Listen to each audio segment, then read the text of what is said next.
start.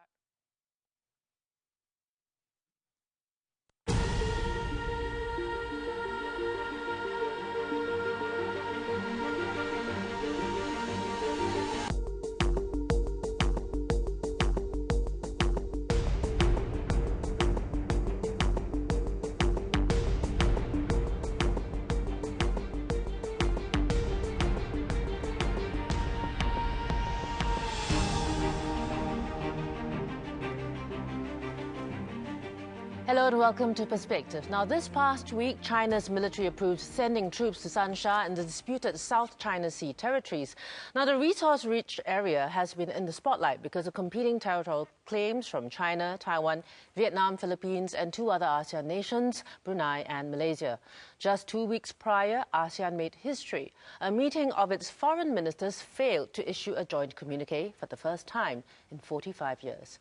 This failure was due to Chair Cambodia refusing to allow Vietnam and Philippines to include language on the South China Sea in the joint communique. Now, what is really behind this failure and what does this spell for ASEAN? Can it still hold together and remain relevant? Joining me this evening are Professor Tommy Koh, Ambassador at Large at Singapore's Foreign Affairs Ministry, Professor Kishore Mahbubani, Dean of the LKY School of Public Policy, Ambassador Barry Desker, Dean of the S. Rajaratnam School of International Studies, and Ms. Mothusa, Lead Researcher of the ASEAN Studies Centre at the Institute of Southeast Asian Studies. Now, welcome all of you to the program. Thank you for joining us. Kishore, let me start with you. You called this failure at the ASEAN meeting a disaster. Now, why did you call it a disaster? Well, it's pretty obvious when ASEAN's been meeting for 45 years and for the first time fails to produce a joint communique. That's a disaster. But ironically, I actually welcome this disaster because I think ASEAN was getting very complacent about its successes year after year. It's like a hurdler jumping over hurdles effortlessly. And you don't realize that there are hurdles out there you've got to jump over. And now, clearly, what this disaster has shown is that a new geopolitical contest is emerging in Southeast Asia between the United States and China, with both sides being pulled in different directions. So it's very clear that for ASEAN to maintain the same kind of unity that it maintained over the past 45 years, it's got to work much harder because the pulls that will be coming will be much stronger. And this is the kind of wake-up call that ASEAN needed at this point in time. Do you agree, Professor Koh? I wouldn't call it a disaster, but it's a serious setback for ASEAN credibility. And I say it's a teachable moment. I've asked myself, what lessons have I learned from this setback? And I would like to share with my colleagues and you 3 lessons. Lesson number 1, it is in the interest of every ASEAN member state to maintain ASEAN as a united and strong organization. A weak and disunited ASEAN serves nobody's interest. And I think when our leaders meet in November in Phnom Penh, I hope they will reaffirm this shared commitment. The second lesson is that all of us in ASEAN, all 10 of us, serve 2 sets of interests, our national interest and ASEAN regional interest. And I think when this is true of all countries, and our first foreign minister, Mr. Rajaratnam, said this in a seminal speech he made 45 years ago in August 1967. But this is especially true when an ASEAN country assumes a chair. When you assume a chair, as Cambodia has done, you must not only serve your national interest, but also serve ASEAN's interest, the regional interest. And I think what happened in Phnom Penh was a disappointment to the members of ASEAN because the chair lost focus of its ASEAN responsibility, which is to forge a consensus among all 10 countries. And my third lesson is a lesson for China, the United States, and other major powers. I would make the point that it is not in China's interest or America's interest to divide ASEAN and to make it a weak organization. Ambassador Barry, do you think China has managed to divide ASEAN? Well, I think that it's not a question of China trying to divide ASEAN. But if you're a great power, what you would like to do is to ensure that your will is executed. And as far as the Phnom Penh meeting was concerned, China's will was executed by the host. I'd like to take up Kishore's point about a disaster. I would call it a major setback, but it probably isn't a disaster. But Kishore is right as far as referring to a complacency on the part of ASEAN, because I think we have been complacent as a result of successes over 45 years. However, as we move forward, 2013 we will have Brunei in the chair, 2014 Myanmar, 2015 Laos. As a consequence, I think that the ability of the chair to shape discussions may be affected because China's capacity to influence the chair will be greater, particularly amongst countries which are on China's periphery and who depend on China for trade, investment and other relationships.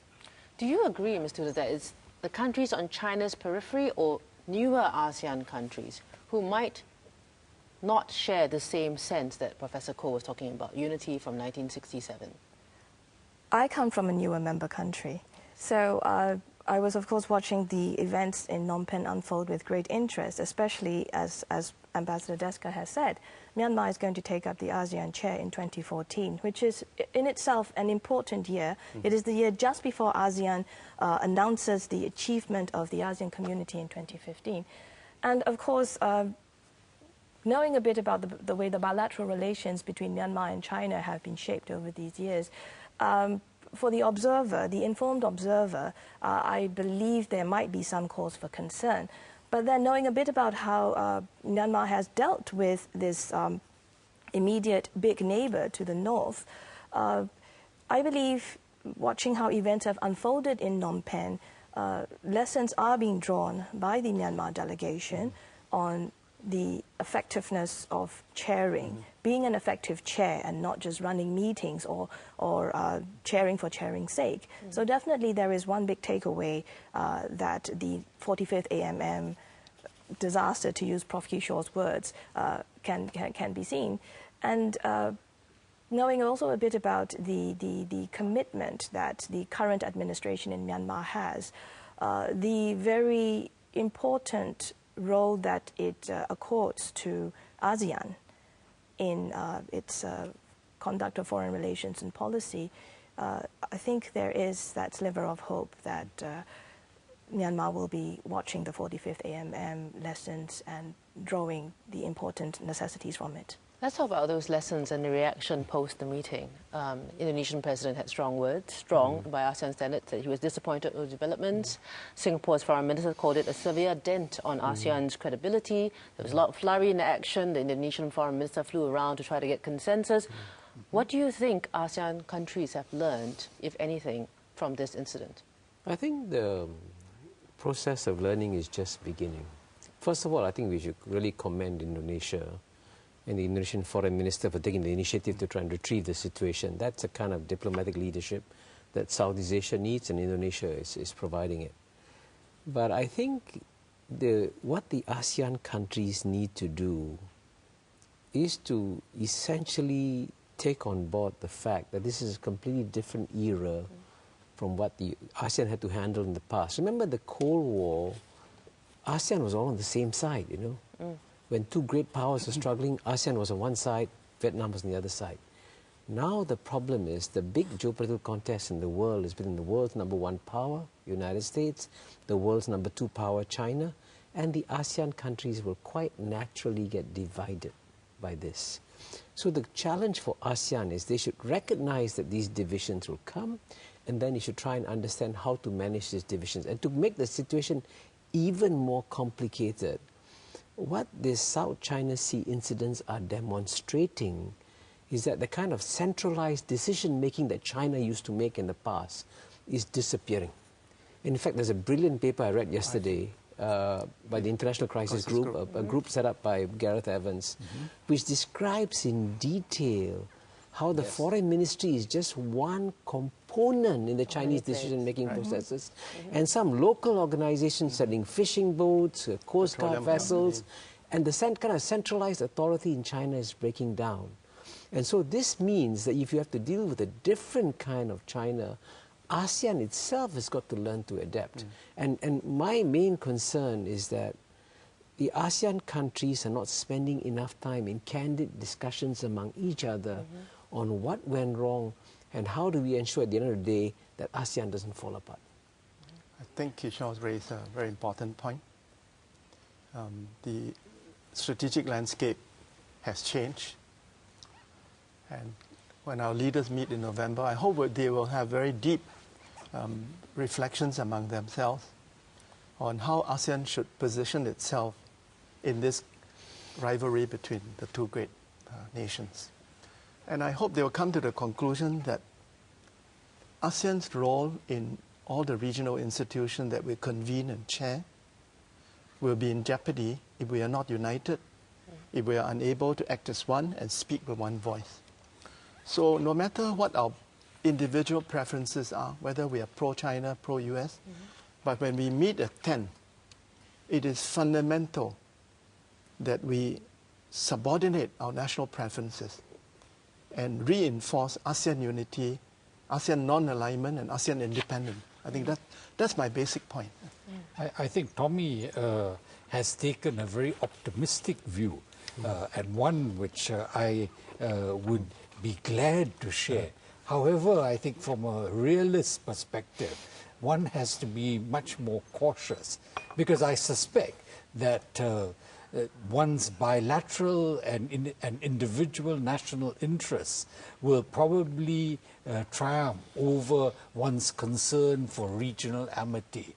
And that, I think, is the problem that ASEAN will have to deal with in the years ahead.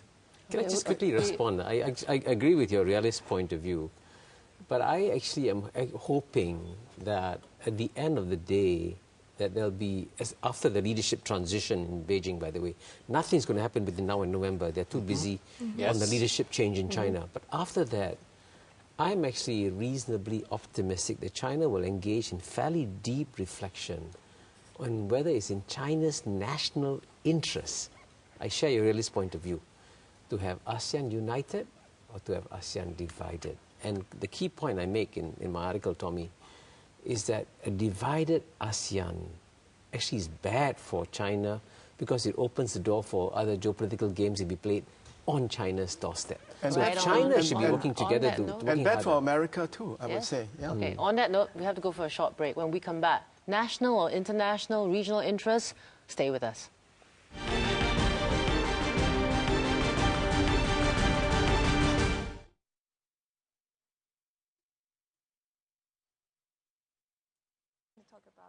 Okay, we'll come back with more. Let's give more the point when we come back. All right, come on. All right. Water? Okay. I'm okay. No need, enough, guys. Just go to second break, then we'll pick up later. Yeah. Okay. I did a lot. Okay. But I'm coughing a bit, so I'm trying to... Yes. Yes, if you are listening to me. If we move on faster, we'll pick up faster, guys. Then we don't lose the thought. All right, Rangan has to get offset first. Don't run.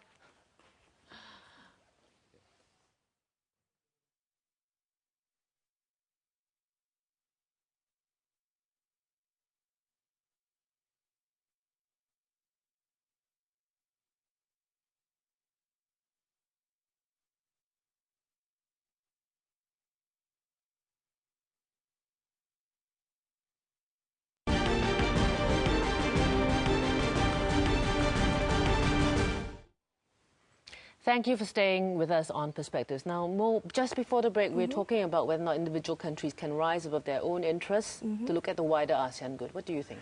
Well, I was going to jump in when Prof. Barry was talking about the realist point of view. I am a constructivist. But the Who's situation... right, constructivist or realist? Well, we're all pragmatists in the end, aren't we? And we have to be Very realistic. Asian, that's right. We live in a pragmatic world, and ASEAN is nothing if not pragmatic. Yes. And I think that is that kind of pragmatism that I think will prevail. The lessons from Phnom Penh, from the 45th AMM, are such that the furore it has raised in the media and so on, and people are talking frankly. They may not be formal statements, but informally or in editorialized comments, a lot of observations and discussions are being put forward on the whys and wherefores of what happened and the implications for future chairmanships. And these are exactly the kind of, I think, to take on the Pollyanna hat, the silver lining that I like to see coming out of what has obviously tarnished ASEAN's image.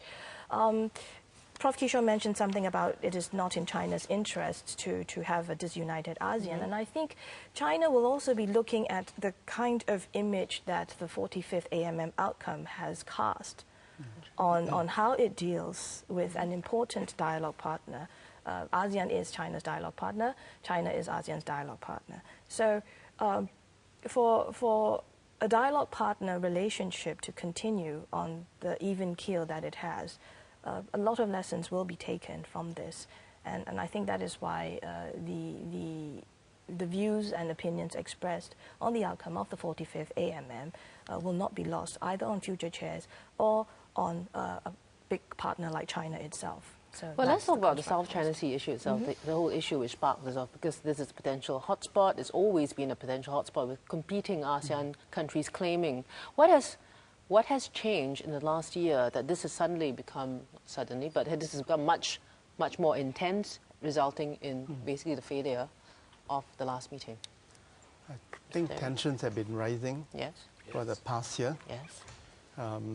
Accompanying this, there's a rise of nationalism in China, in the Philippines, and in Vietnam.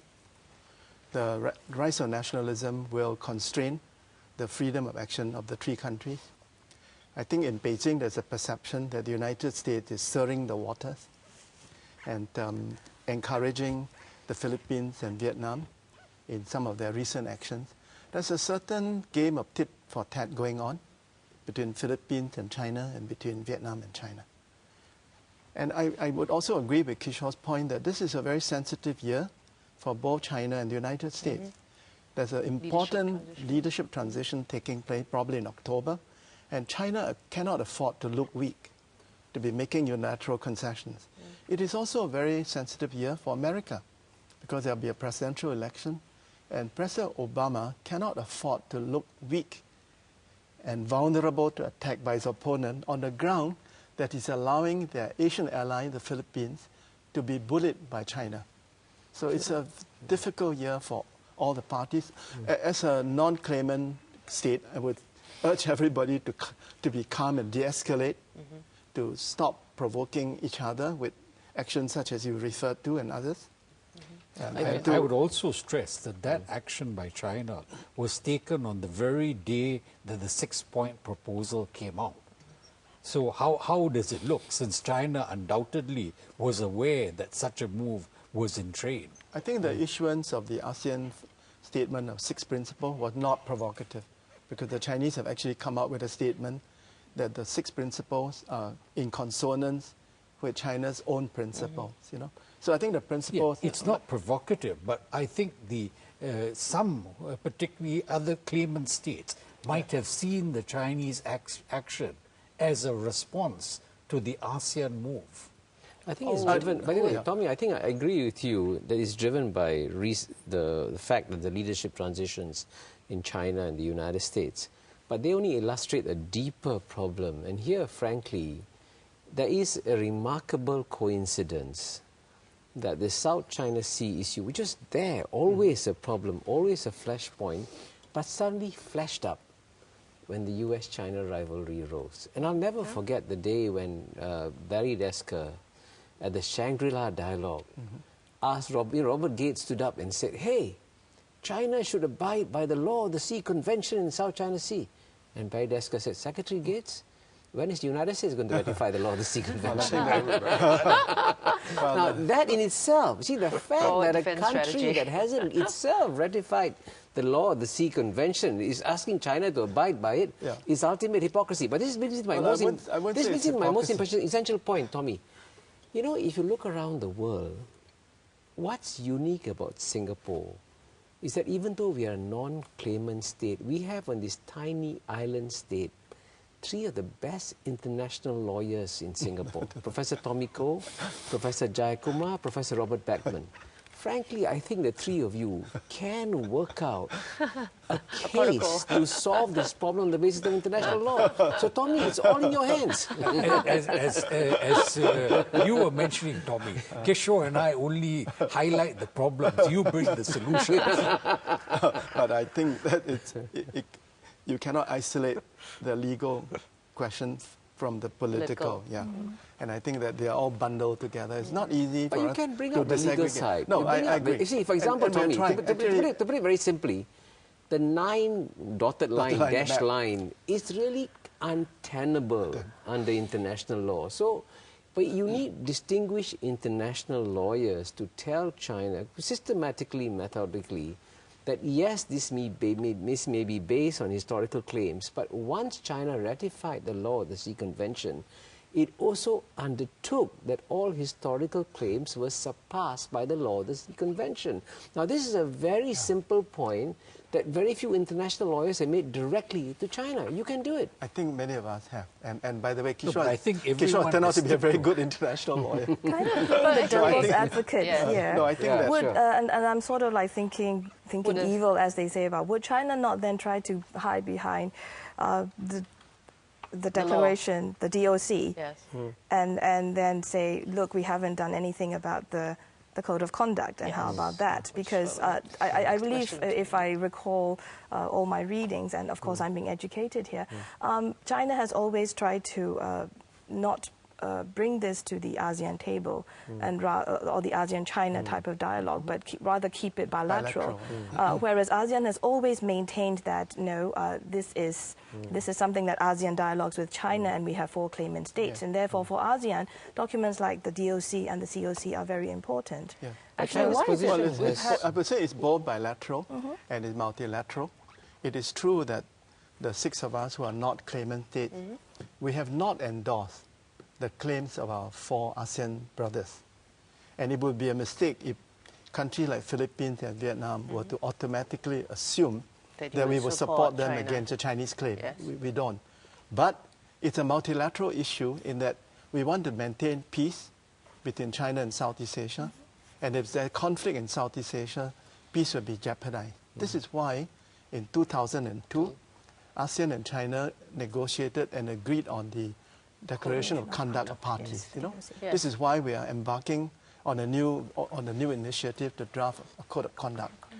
But the accusation is that it has not been effective. I would highlight the fact that the DOC was agreed on in 2002. Yes. Incidentally, at Cambodia's chairmanship as well. Yeah, but it's only in 2012 that we are talking about a code of conduct. Yeah. I mean, isn't it likely to be that the whole process is going to be dragged on?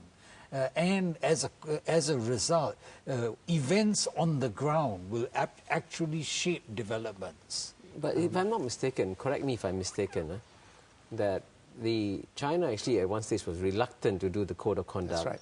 And recently China has shifted back. They're saying yes. Am I correct? That is correct. That is correct. Why did China shift its position? My assessment is because it thinks that ASEAN cannot get its act together. Well, this is a very cynical maybe they were proven right. No, I have a more benign explanation. I think that China's original instinct was to say, no, we will not talk to ASEAN as a group. We want to talk individually to the 4 claimant countries. And the Chinese also say that, that we should not internationalize the issue. Therefore, it should not be discussed in forums like the ASEAN Regional Forum. But when time passed, the Chinese realized it's impossible to not talk about it in the ASEAN Regional Forum. And it's not possible to not talk about it when China meets with ASEAN as a group.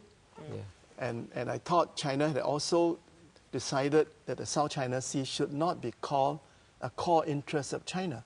This is what the State Counsel Tang Jia-xuan said in response to a question by Barry.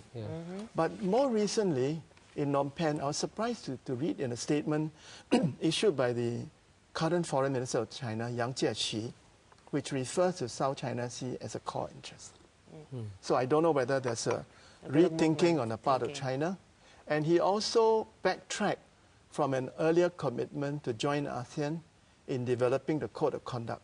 He qualified China's position by saying that when the time is right, When the time is right, yeah. we will meet ASEAN. But you know, Defied by the China. Chinese position is important to emphasize, is evolving.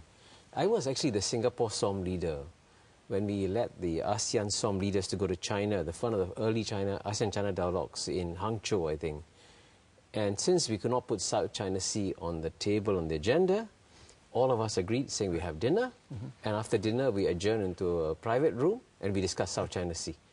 And China was actually absolutely surprised at that meeting, that it wasn't just the claimant states in ASEAN who spoke about the South China Sea, but everyone did, and said this is an important issue for ASEAN.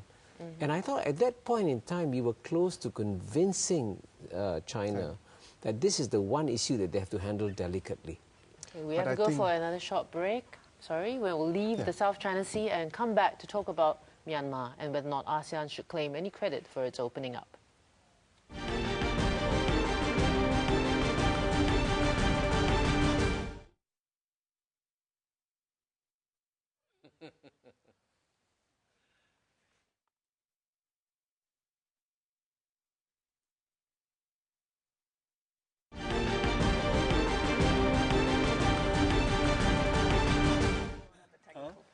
Thanks for staying with us on Perspectives. We're back and we're going to speak about Myanmar and whether or not ASEAN should claim any credit for the opening up.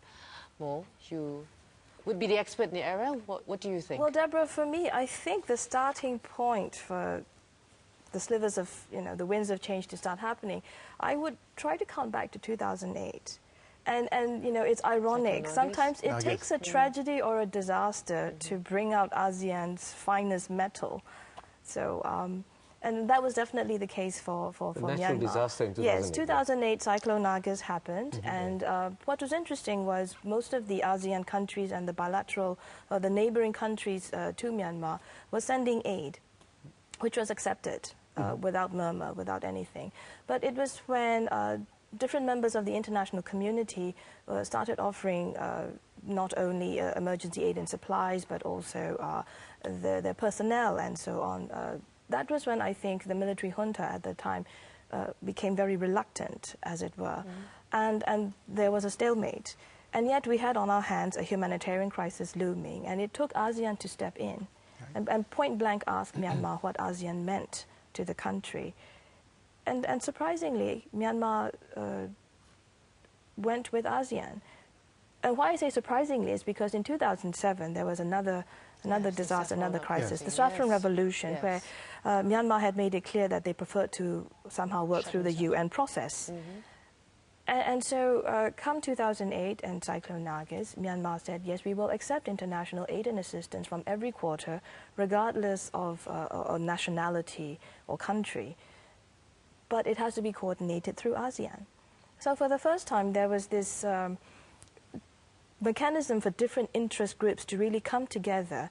And I think that's why ASEAN triumphed, because the objective was so clear, is to help the people of Myanmar, especially the cyclone victims. And it has created this tripartite core group mechanism, which ASEAN, the UN, and the government of Myanmar were the key partners. And they met and threshed out all the necessities to facilitate aid and assistance to the Delta area where the cyclone victims were. Now, that tripartite core group mechanism itself has sort of had spin-offs. For some development assistance that Laos is negotiating with some of ASEAN's donor dialogue partners, they are looking at this kind of mechanism to really know what are the needs of the country, what the donor can provide, and what the international assistance agencies in the country, on the ground, can provide as a facilitating environment.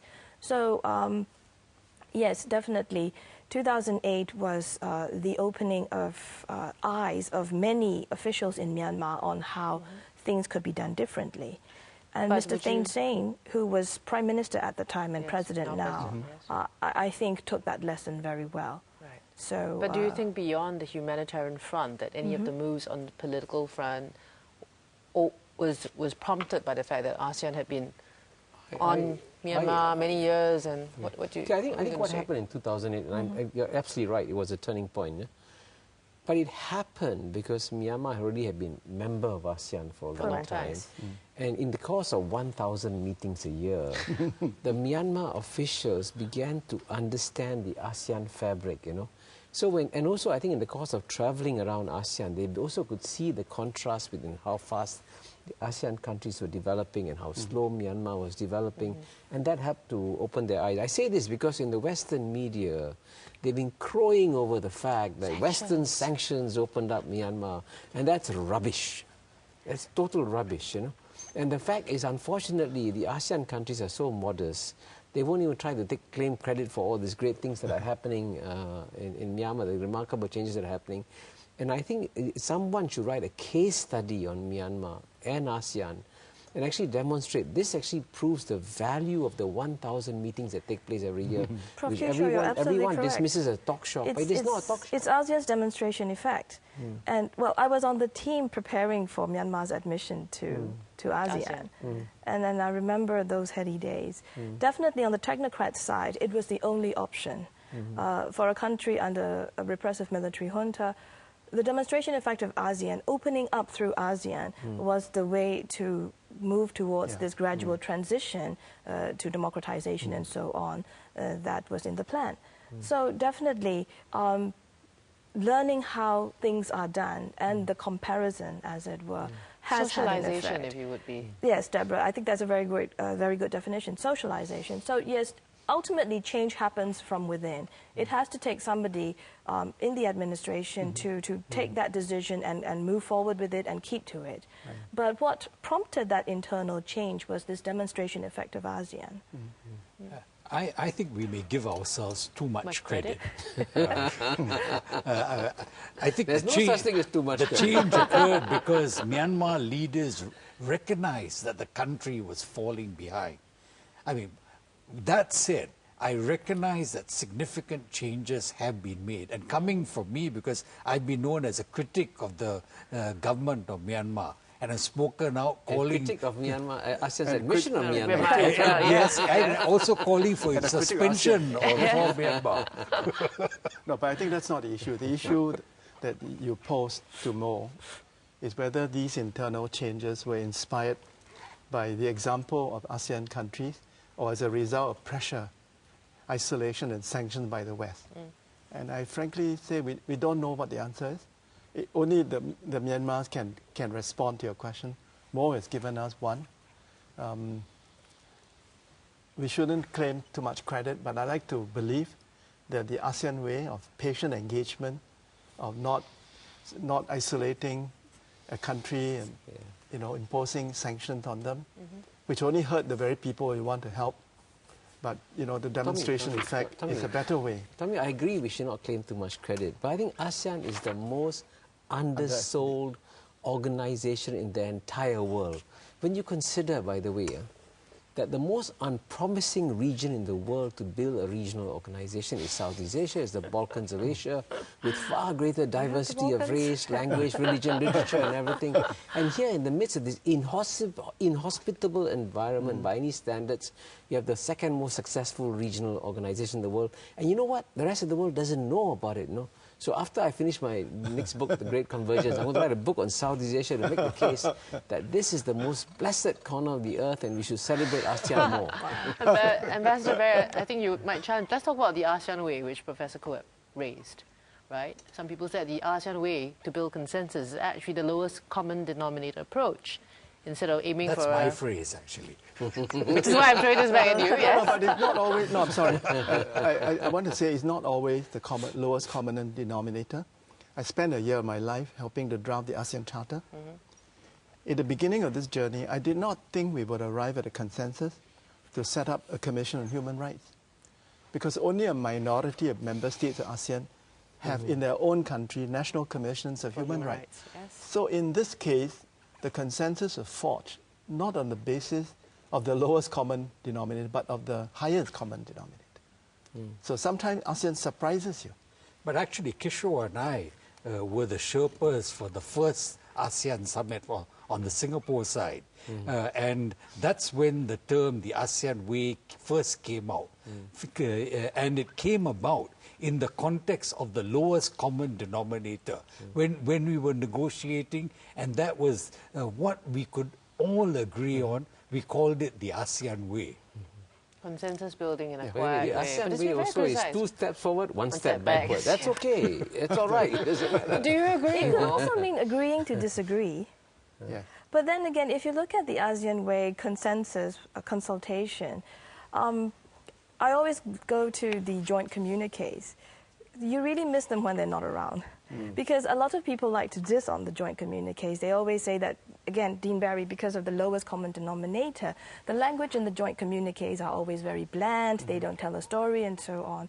But when you don't have a joint communique, then you realize, you know, ASEAN is about all these important points that are raised in the joint communique that people are discussing and dialoguing on. Yeah. And then we realize what's reflected is actually the status of what's being done. Yes, it may be slow in the ASEAN dance, as you said, Prof. Kishore, but even the blandness of it, I think, is something that ASEAN can point to. Yeah. And they're concrete. If I could bring this back to the South China Sea and what happened in Phnom Penh, I think that it was a mistake not to issue a joint communique. And I think the subsequent shuttle diplomacy of Pak Mati has shown that we are united around 6 core principles. And these 6 core principles could have been reflected in the joint communique as the common position of ASEAN countries. We may not agree on specific disputes, and it's not for ASEAN to do that, but not to reflect in the joint communique our unified position on principles that should govern these disputes. Let me engage you, Tommy. Aren't those 6 principles really motherhood statements? Oh, but motherhood is very important. And one of the, I'm all for mothers, you know, but I want to make this important. But one of the important, any teeth? I want to refer to 2 important motherhood principles. 1, non-use of force, and non-resort to the threat of use of force. I think this is absolutely fundamental. The second principle is strict adherence with international law, and especially the UN Convention on the Law of the Sea. All claims in the South China Sea must be tested against international law and against the UN Convention. I think this is not unimportant. These motherhood principles have consequences. All right, thank you very much. We'll go for the next break. When we come back, we'll pick up on human rights, ASEAN and human rights after the break.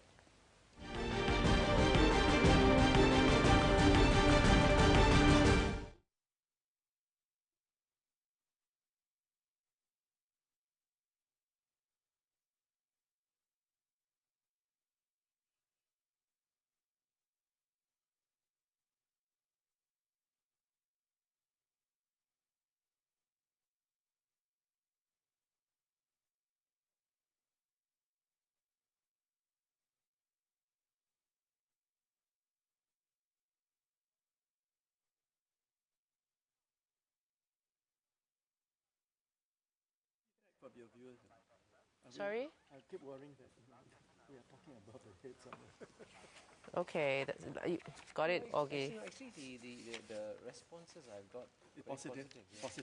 Positive on the On the failure. people said Yeah. It's very good.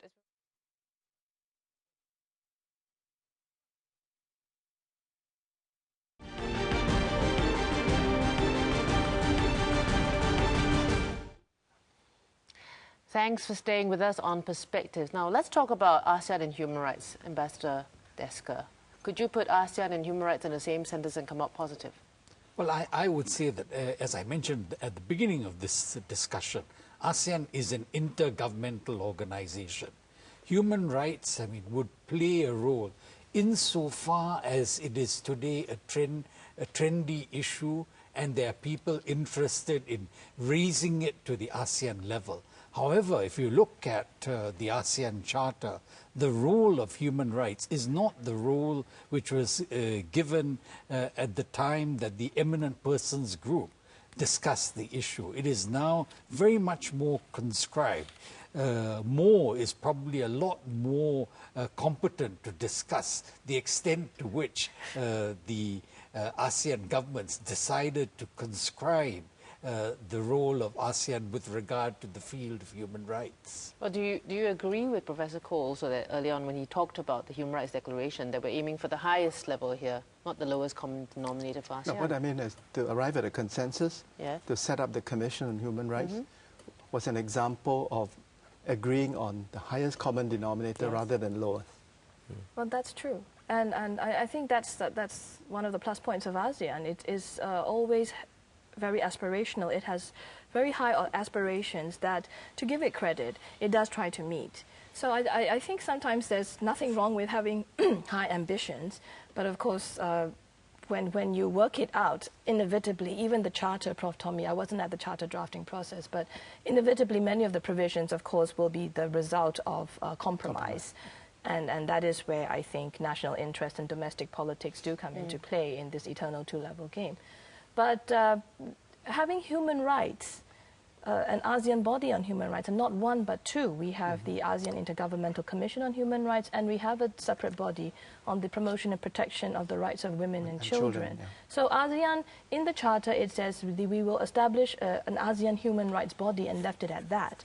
But we've gone 2 steps further in that sense. And this is, I think, moving in the transition towards the people-centered ASEAN that the social cultural community in ASEAN is supposed to be all about.